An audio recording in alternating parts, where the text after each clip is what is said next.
Jungle screams and cold metal chains. The jungle was too quiet. Thick green trees stood like watchers in the shadows. The air was hot and heavy. Strange birds made no sound. Even the insects were silent. Then came the scream. A young woman, alien, but with eyes like burning suns, was dragged across the dirt by two armored soldiers. Her feet scraped the ground. Her arms were tied. Her long silver hair was tangled and dirty. "No, please, don't leave me here," she cried, her voice sharp with fear. One soldier kicked her. "Silence, traitor's daughter. You'll serve your purpose." They reached a small open space in the jungle. A tall metal pole stood in the center. Rusty chains hung from it. Bones lay nearby, some broken, some still red. She stared at them wide-eyed. "You can't do this, the beasts." The second soldier laughed. "Exactly, they're hungry, and you're a perfect snack." The chains were cold. They wrapped them around her wrists and ankles, locking her to the pole. Her hands bled where the metal cut into her skin. "Why?" she whispered. The first soldier leaned close. "Because your father tried to stop the war. He failed. Now you pay."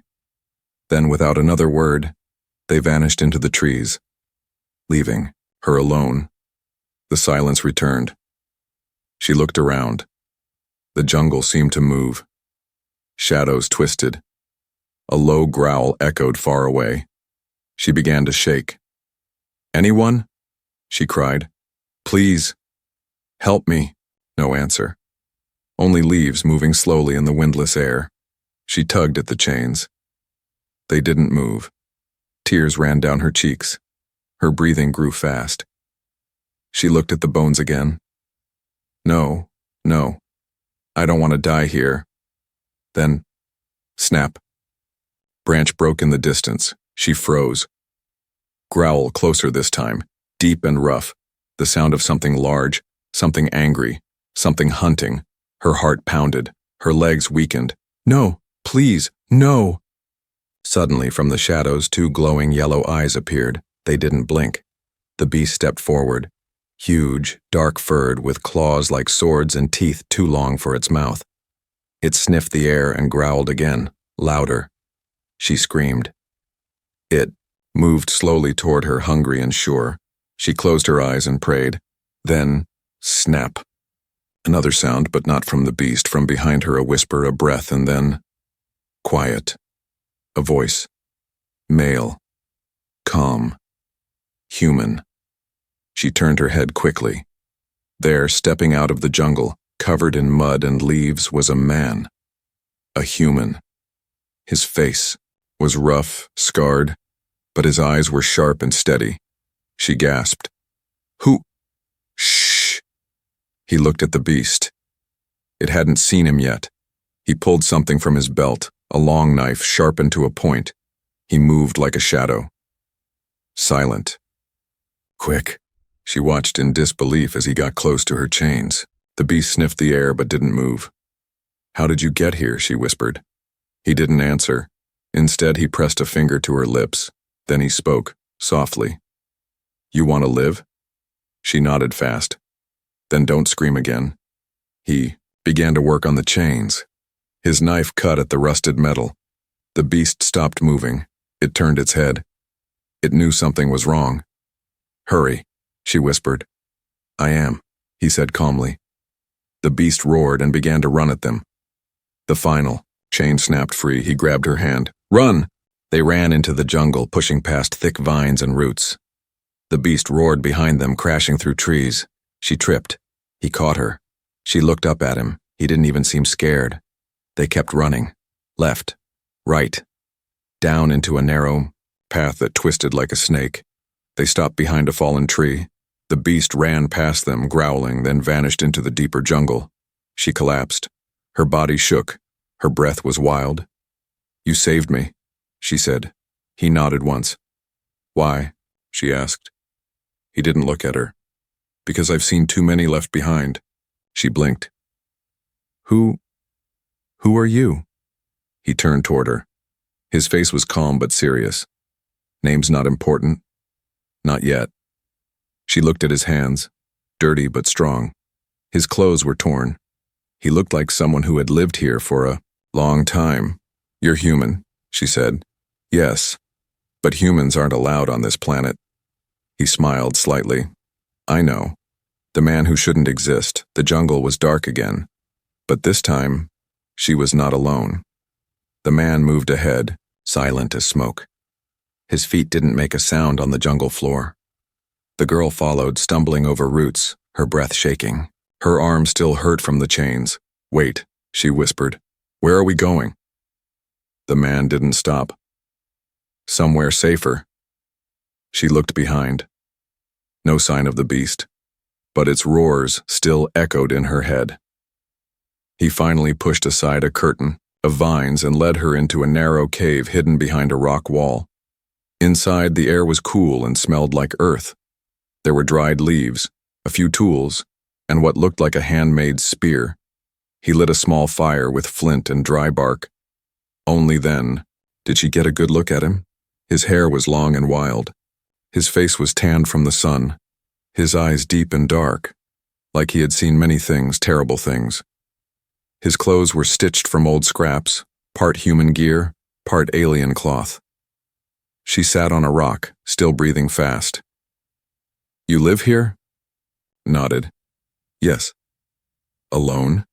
Another nod. "For how long?" He stared into the fire. "Long enough to forget counting." She swallowed. "You saved me." "Why?" He glanced at her. "Because you were left to die. And I don't like that." A long silence passed between them. The fire popped softly. She wrapped her arms around herself. "I thought humans were all killed. During the purge." "They tried," he said. "But not all of us die so easily." She leaned forward, whispering, "Are you a soldier?" He looked down at his hands. "I was, a long time ago, when the jungle was still red with fire." "What happened to your squad?" He didn't answer. "Eo." Silence became heavy, then she whispered, "I'm sorry." He looked up sharply. "For what?" "My father. He was the one who signed the peace deal. The aliens called him weak. He thought he was ending the war, but they used it to destroy the human camps." The man's jaw tightened. He stood up and walked to the edge of the cave. Rain had started to fall lightly outside. She continued. "They called me a traitor's child. That's why they chained me, said I had no right to live." He stayed quiet. Finally, he asked, "What's your name?" She hesitated. "Zira." He nodded. "Zira. Sleep now. We move at dawn." "Wait," she said softly. "You didn't tell me your name." He didn't turn around. His voice came, cold and low. "Ghost. That's what they called me." Zira blinked. "Is that your real name?" "No," he said, "but it's the only one I've got left." She lay down slowly, using dried leaves as a blanket. Her body was tired, her mind spinning. Ghost sat near the cave entrance, watching the jungle with eyes that never blinked for long. Outside, far away, the beasts howled again, but none came near the cave. They knew who lived there. The next morning, Zira woke to the sound of water dripping from leaves. The fire was out. Ghost was still sitting by the cave's edge, awake. She sat up. "You didn't sleep?" He shook his head. "How do you survive here?" she asked. He didn't answer right away. Instead, he stood and picked up his spear. "This jungle has rules," he said. "Learn them or die." She stood too. "Can you teach me?" He looked at her, eyes narrowing. "Why should I?" Zira stepped forward. "Because I want to live, and I want to make things right." Ghost studied her face. She didn't look weak anymore, not like when she was chained. There was fire now, even in her fear. He finally nodded. "Then follow me, quietly." They stepped into the jungle again. But this time, Zira wasn't just following a stranger, she was following a ghost. A ghost who didn't die when everyone else did. And the jungle watched them both, curious. Beasts don't chase him. They fear him. Zira walked behind him, stepping where he stepped, breathing when he breathed. Ghost moved through the jungle like it was his home. No fear, no rush, just silence. The trees above them were thick. Sunlight barely touched the ground. Strange sounds came from the leaves, clicks, hisses, and deep growls, but none of them came close. Zira whispered, "Why don't they attack?" Ghost didn't stop walking. "Because I'm not prey." They came to a river. It flowed slow and dark. The water smelled like something old. Ghost knelt and dipped his fingers in. Zira watched as two bright yellow eyes rose from the water. A long creature with scales and rows of sharp teeth. It floated toward them. She gasped, "Behind you." Ghost didn't move. The creature came closer, opening its mouth. Then it stopped. It stared at Ghost. Then, slowly, it turned away and sank back into the water. Zira couldn't believe it. "What are you?" Ghost stood and dried his hands. A man who didn't die when he was supposed to. He led her to a high tree with thick roots and hidden space beneath. Inside was a small camp, just enough for 2 people. A rack held tools, traps, and dried food. Zira sat down, confused and amazed. "The beast at the river. It knew you." He nodded once. "Everything here knows me." "But how?" Ghost finally looked her in the eye. "Because I stayed when everyone else ran. I bled on this ground. I buried my friends under these trees. I learned to survive." Zira's voice was quiet. "They fear you." "No," he said. "They respect me. There's a difference." She looked at the tools. Some were human tech, old and damaged. Others were alien-made. Some were carved from bone. "How long were you alone?" "Since my squad was wiped out," he said. 12 good men and women. Gone in 1 hour. I was the only one left. He pulled back his sleeve. Scars lined his arm like stories told without words. Zira said softly, "I'm sorry." Ghost didn't reply. He walked to the edge of the camp, looking out over the jungle. "They called me Ghost because I disappeared. They thought I was dead. Maybe I was. But this place, it gave me a new life." Zira asked, "What do you want now?" Ghost's voice turned cold. "I want to know why they're chaining people again. Why they're feeding innocence to the jungle beasts. That wasn't part of the peace." Zira's voice shook. "Because the new leaders want fear. My father wanted peace, but they used his name to spread control. People like me, we're reminders of what they destroyed." Suddenly, a strange noise cut through the air, like thunder but closer. A low hum. A patrol drone. Ghost moved fast. He threw a cover over Zira and grabbed a long bow from the rack. "Stay down," he said. A silver drone flew low, scanning the jungle. It stopped right above their camp. Ghost stood out in the open. The drone pointed its red eye at him. Zira watched, from under the cover, her heart racing. Was it going to shoot? Ghost raised one arm. The drone hovered, then turned and flew away. She crawled out. "What just happened?" Ghost lowered his arm. "I hacked their code years ago. They think I'm one of them." Zira stared at him. "You're not just a man. You're a myth." He looked at her. "Not a myth, just someone they forgot to kill." That night they sat near a small fire again. Zira asked, "Do you ever get scared?" Ghost poked the fire with a stick. "Yes." "When?" He looked at her. "When I start caring again." She didn't speak after that, but later when they slept under the dark leaves, Zira stayed close, not because she was afraid of the jungle, but because she didn't want Ghost to be afraid of himself. The truth in the leaves' rain fell like whispers through the jungle leaves. The fire was dead. The shadows moved again. Zira opened her eyes, slowly. She was lying beside the man who once was a soldier, now more ghost than human. Ghost was already awake, as always. sitting with his back against a thick tree root, watching the forest as if it spoke to him. He hadn't slept at all. Zira sat up. "Don't you ever rest?" "I rest with my eyes open," he said. "Out here, that's the only kind that keeps you alive." She stood, brushing off the dirt. Her clothes were still torn. Her hair was a mess, but her voice didn't shake anymore. "Teach me," she said. Ghost glanced at her. "Why?" "Because I can't. Go back to what I was. The girl who cried when they chained her, the one who begged for help. I want to be someone who walks forward, not someone dragged behind." Ghost said nothing. He stood up and walked into the jungle. Zira followed. They stopped near a strange tree. It had blue leaves and a thick trunk, with green cracks in the bark. Ghost placed one hand on it and closed his eyes. Zira tilted her head. "What are you doing?"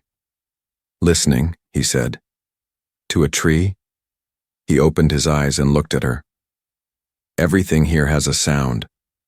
Even silence is a message. If the bird stops singing, it means something is coming." He picked a leaf from the tree, crushed it in his hand, and rubbed it on her neck. She stepped back. "What's that?" "It hides your scent," he said. "The beasts track by smell. Now you're invisible." Zira looked at the crushed leaf. "How did you learn all this?"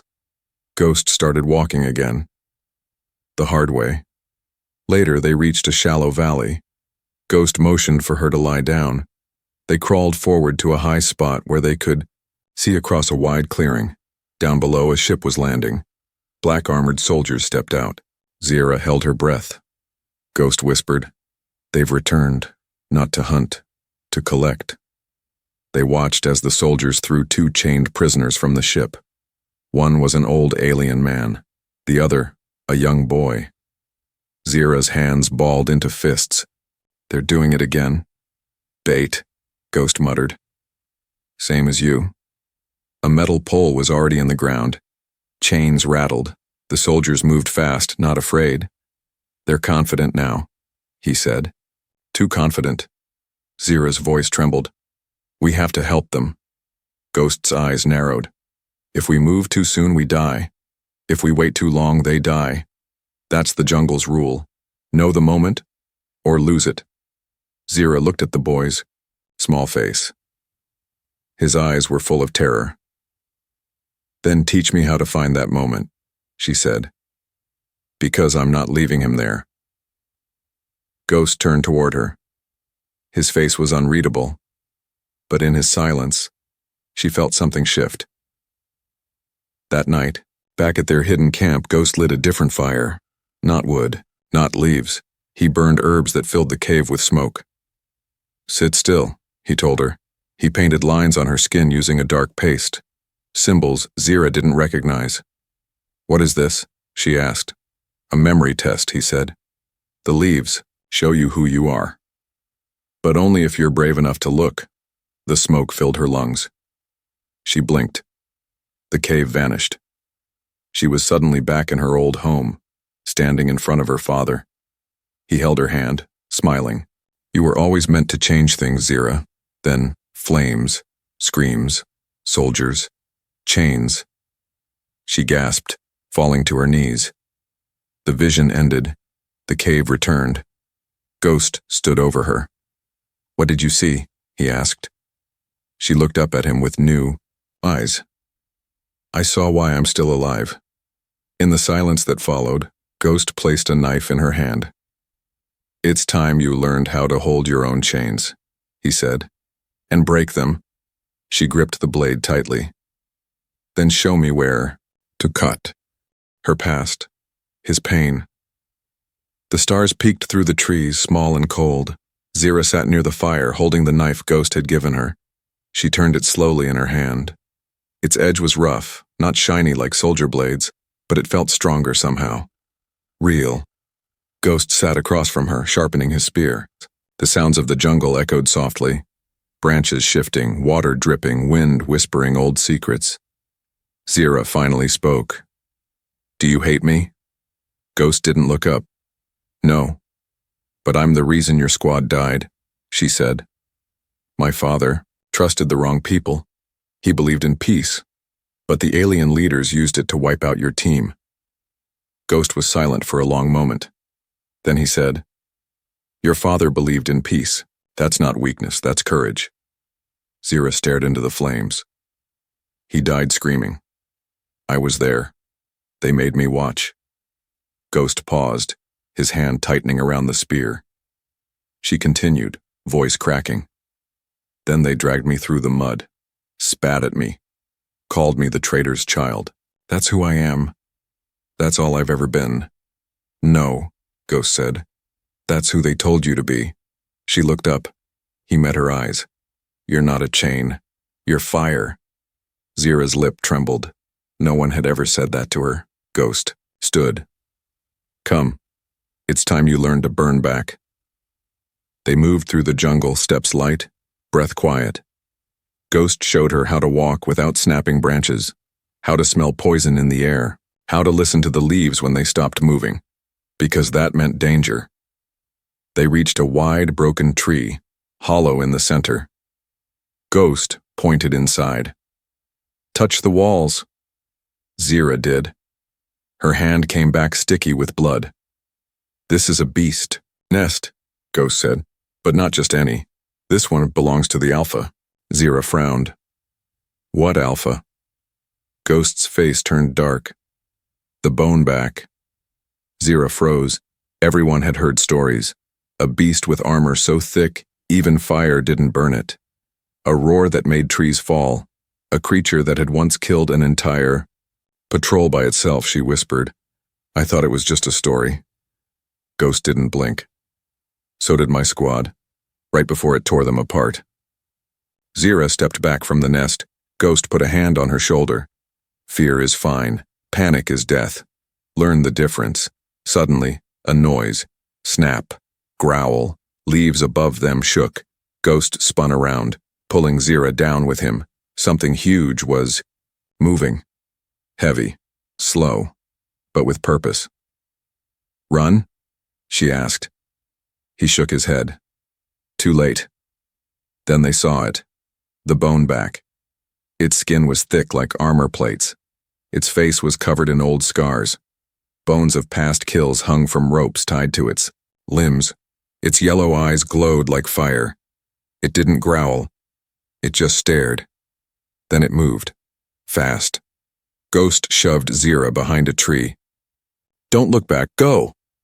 But she didn't run. Not this time. Instead, she grabbed a burning stick from the ground and stood beside him. The beast charged. Ghost threw his spear. It bounced off the Boneback's chest. Zira screamed, swinging the E. Fire at its face. It stopped, hissed, backed away for 1 second, then roared, a deep shaking roar that made birds scatter from trees. Ghost pulled her close. "We're not strong enough yet. Move." They ran through the jungle side by side. The Boneback chased them, crashing through trees like they were paper. They leaped over roots, ducked under branches, crawled through narrow gaps in the rocks. Zira fell. Again.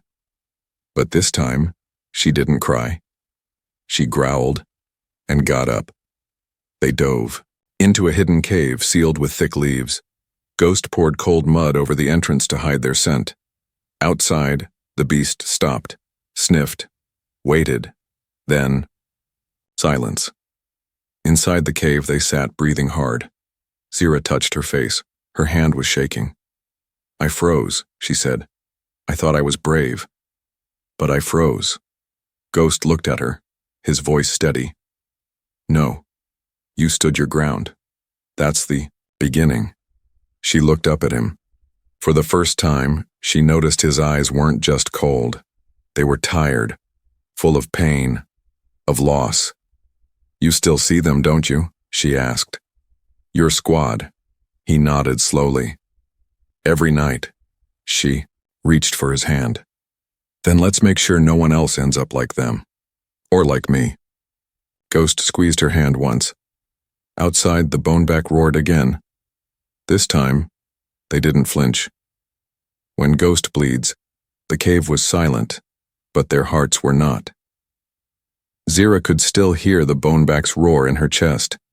It was deep and heavy, like thunder shaking the bones of the world. Ghost sat by the wall, rubbing his arm. His breathing was calm, but his body was tight, ready to fight again. Zira sat across from him, her legs pulled up to her chest. "What now?" she whispered. Ghost looked at her. "Now we stop running." "But you said we weren't strong enough." "We aren't," he said.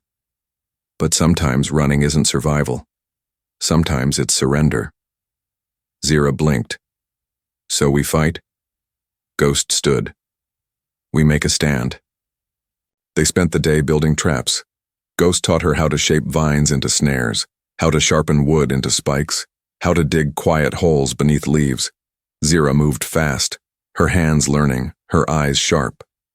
There was no time to fear, not anymore. When the sun fell and the jungle turned gold, Ghost stopped her.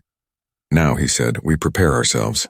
They returned to the clearing where the boneback had first appeared. Ghost stood in the center, his arms spread.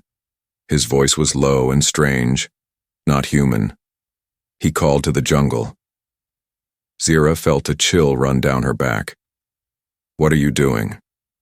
she asked, letting it know we're ready, he said. The ground shook. The beast came fast this time. No slow stalking. It knew this was no hunt. This was a challenge. It burst from the trees, snarling, massive, furious. Ghost moved first. He charged, rolling to the left, grabbing the spear Zira had sharpened earlier. He aimed for the neck it hit, but the beast turned and the spear only scraped its thick skin.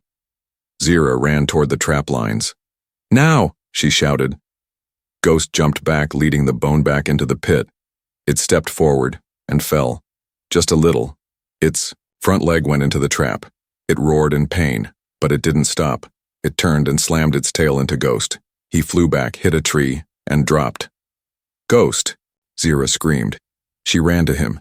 His back was bloody, his shirt torn, his face pale. He opened one eye. "Don't stop!" The boneback came closer. Zira's hands trembled. Her legs wanted to run, but she stayed. She stood up and grabbed the last burning spear from the fire pit. The flames danced on its tip. The beast growled. Zira stared it down. "You want him?" she shouted. "You go through me!" she charged. The spear flew from her hand, straight into the beast's left eye. It screamed, a sound of rage and pain. It backed away, shaking its massive head. Zira ran forward and threw mud in its other eye. Blind and howling, the boneback turned, then stepped into the second trap. Spikes pierced its foot. It collapsed, shaking the ground. Zira ran back to Ghost, dropped beside him and pressed her hand to his wound. He coughed. "You fought it." She smiled through tears. "You taught me." The beast roared again, trying to stand. Zira stood again, lifting the fire spear. "You don't get to hurt anyone else." She threw the spear right into the creature's open mouth. Fire. Smoke. Silence. The boneback dropped and didn't move. Again. Later, as the stars returned, Zira cleaned Ghost's wound with herbs he had shown her before. "You should have run," he said weakly. She looked at him, serious. "And leave you like they left me?" He closed his eyes. "You're stronger than you know," she whispered. "I'm strong because of you." Ghost opened his eyes again. "I bleed, I break," he said. "But maybe, just maybe, I can still heal?" Zira held his hand gently. "Then let's heal together." The jungle around them was quiet, not in fear this time, in respect. Because, for the first time, it had seen something even it didn't expect. A girl once chained, now a warrior. Chains become wings. The boneback was dead. Its body lay still in the clearing, steam rising from the cracked mouth where Zira's fire spear had ended it. Zira sat beside Ghost, her clothes torn, her arms bruised, but her eyes sharp. The jungle was quiet. Not the dangerous kind of quiet, but the kind that comes after a storm. Ghost was still breathing. Barely. His blood had soaked through the leaves she pressed against his back. "You can't leave now," she whispered. "Not after we came this far." He gave a small smile. "Maybe now's the right time. Maybe the jungle finally got its due." "No," she said. "The jungle didn't win. We did." Morning light slipped through the trees like gold. Zira stood at the edge of the clearing, her face calm but fierce. She raised the flare Ghost had kept for years, one last piece of human tech, and lit it. A red light shot into the sky. She waited. 1 hour. 2. Then in the distance, the sound of engines. The rescue ship arrived slow and careful. It hovered above the trees before landing with a soft thud. Soldiers stepped out, humans, wearing newer armor, clean helmets. They raised their weapons. Zira didn't flinch. She stepped forward, hands up, chin high. "Lower your guns, I'm not your enemy." One of them spoke into a device. "We found survivors. One's injured, the other—" "She's not on our records." Another soldier approached her. "Who are you?" Zira pointed to Ghost, lying behind her. "He saved my life. Now you save his." They took Ghost aboard. Zira sat beside him during the flight. She held his hand, refusing to let go. He opened one eye, weak. "Leaving the jungle, huh?" She nodded. "But it's not leaving me." 2 days later, in a clean human base off-world, Ghost was healing. Zira stood in front of a panel, speaking to a group of officers. She told them everything, about the bait traps, about the illegal chains, about the monsters, about the traitor, leaders hiding behind fake laws. She spoke with fire in her voice, and silence followed her every word. Later, Zira stood at the edge of a training field. She watched soldiers sparring. Strong men and women, some human, some alien. She held the old scratched-up spear Ghost had made by hand. One soldier walked up beside her. "You were the one who survived the boneback, right?" Zira didn't answer. She just smiled. Ghost joined, her a few weeks later, still limping but alive. "You staying here now?" he asked. Zira nodded. "Not just staying. I'm building something." He raised an eyebrow. "What?" "A program. For the lost ones. The broken ones. The ones who were left behind like I was." Ghost looked out at the field. "What will you teach them?" Zira smiled. "How to turn pain into purpose. How to burn chains into wings." That night, she walked into a quiet room where a child waited, the same alien boy they'd saved. He looked scared, small. Zira knelt and offered him her hand. "You're not bait anymore," she said softly. "You're free now." The boy looked at her, then reached out and touched the bracelet on her wrist, the one she'd made from a broken jungle chain. "What's that?" he asked. Zira smiled. That's a memory of who I was, and a promise of who you can be." Outside, the stars were bright. The jungle was far behind, but its lesson remained. Sometimes the chains they give you are meant to break you, but if you survive, you learn how to fly.